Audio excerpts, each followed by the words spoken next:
Yamaha's tuning fork was nearly pitch perfect when it released the MT-09 in 2014. With its brilliant CP3 inline triple leading the chorus of torque, agility and value, Yamaha's upright sport bike has resonated with the market to the tune of 25,000 units sold. Now in its third generation, the 2021 Yamaha MT-09 is virtually brand new, and the third time really is the charm. Last updated in 2017 with a sprinkling of tech and suspension tweaks, Yamaha's engineers went through the MT-09 with a more discriminating comb for the latest refresh, overhauling over 90% of the naked machine.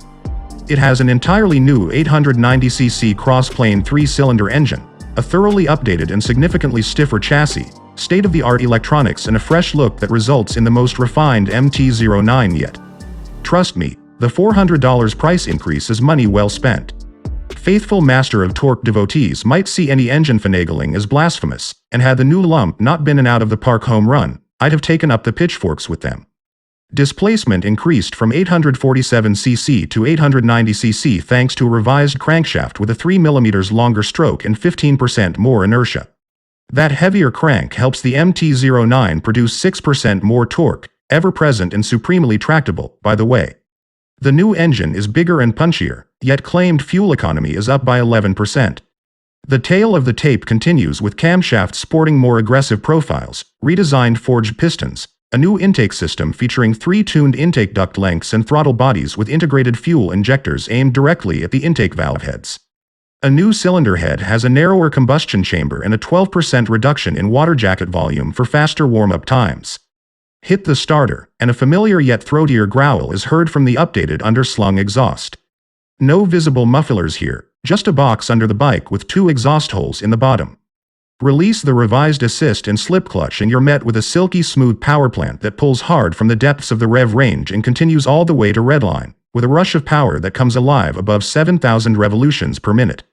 There is a duality to this new engine, allowing it to go from a dignified traffic trotter or raging canyon assault vehicle with a mere throttle whack. It accelerates like the Dickens but with more maturity in how it spools up, adding some manners to the raw and rowdy personality that its predecessor displayed. The refinement continues downward through the gearbox, thanks to a new shift fork and an updated clutch that deliver more precise gear changes, as well as longer first and second gears to further smooth things out. With age comes experience, and the new MT-09 delivers with a finely calibrated up-down quickshifter that makes the clutch lever all but optional. In a significant technological leap, the MT-09 now uses a 6-axis IMU-supported electronics package derived from the YZF-R1 Superbike, including 4 selectable ride modes, adjustable cornering ABS and multi-level traction control, slide control and wheelie control. Cruise control is a curious omission, though it is available on the new to the US market, up-spec MT-09 SP, which also features upgraded suspension and other goodies for an extra $1,700. In practice, the electronics and new throttle-by-wire system pilfered from the R1 are a notable improvement over the previous Gen MT's systems.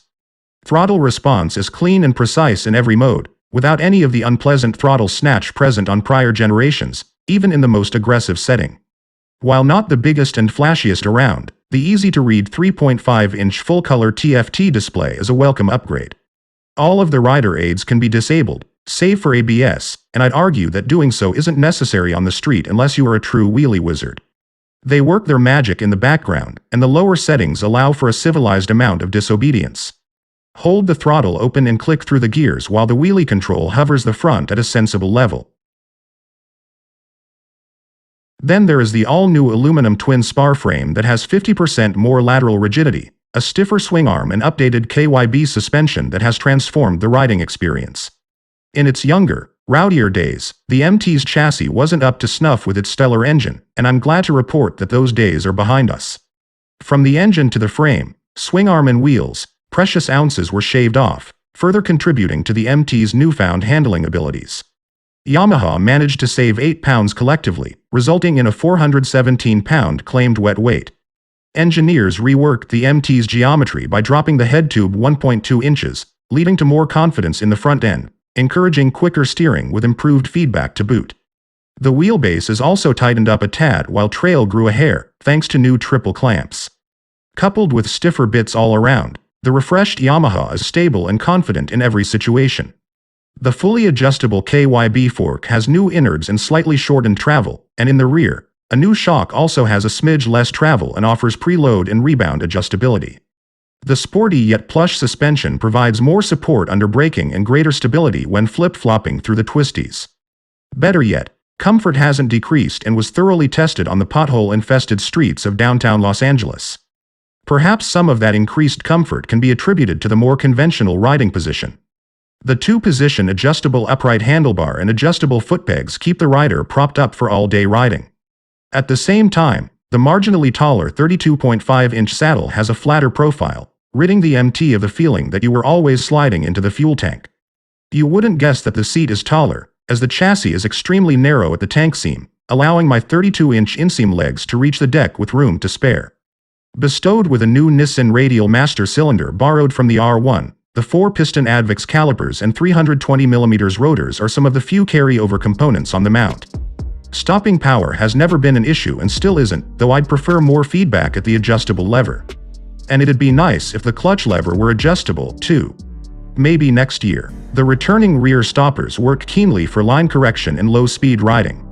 Everyone plays their part in an orchestra, and the MT-09 has always managed to impress the crowd with its CP3 engine planted in the lead chair.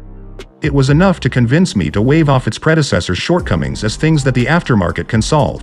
Beef up the suspension, reflash the map, and tada. But practice made a really good bike become a great one.